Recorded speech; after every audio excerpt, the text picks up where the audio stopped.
My name is Thomas Noone. I'm a choreographer and I have my own contemporary dance company in Barcelona. We've been working for the last 12 years. When we interpret, normally we are interpreting a series of physical cues. We work movement. We don't actually use language. We're using non-verbal language, if you like. And it's actually quite fixed what we do. There's no feeling behind it. It's more putting your body into a series of geometric tasks, if you like, that then will be communicative.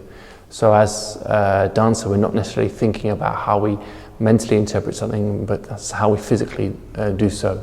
And we, in our case, the idea is that executing the movement to the highest degree of fidelity possible actually gives the meaning. The meaning should already be pre-inscribed in the choreography.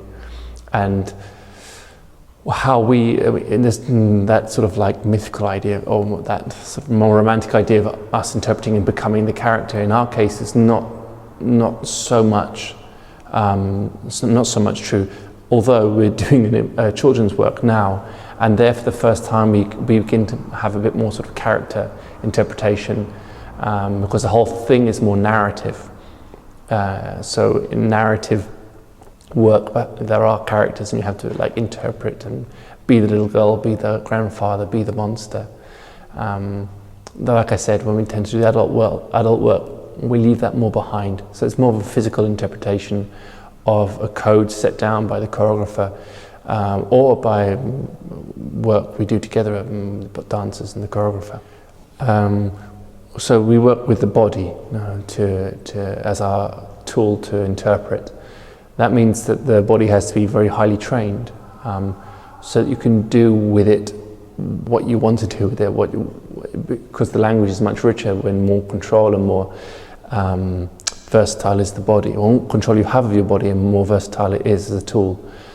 What we do, we don't actually go out to show virtuosity though.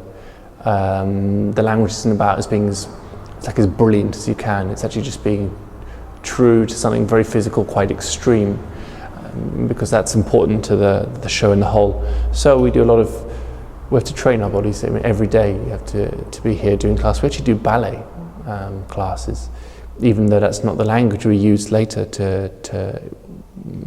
in the shows to show the choreography. It's not a balletic language. It's a formal language, but not a balletic language. And like I said, in order to be completely true to the choreography, you have to be extremely physical. And so the body is what you have to express that, and you must train it quite a bit. A lot of our repertoire is fixed, in that it will be the same moves every time, so to speak, same pattern of movement, and we try and reproduce it as best we can, as truly as we can each time. That's not to say that all choreography is so. Even in my pieces, there's elements which are freer, where you perhaps might have a geometric task, and so the interpreter is freer to choose the movement within that section. Even though, I mean, if I've choreographed the work, I prefer that it's very, very informed, because the visual is all we have in the end. So you must have enough direction on that free moment, such that a variety of movements can come to say the same thing. So it's more of like a movement texture. Sometimes we refer to it as creating like a visual, an energetic or physical texture. And that we do. And also there's people who work completely freely, and they work from a different point of view. And we've had other choreographers come here and do that for us. I mean, I as a dancer have worked as well for other choreographers where it's been completely improvised, and they want you to work from a feeling point of view.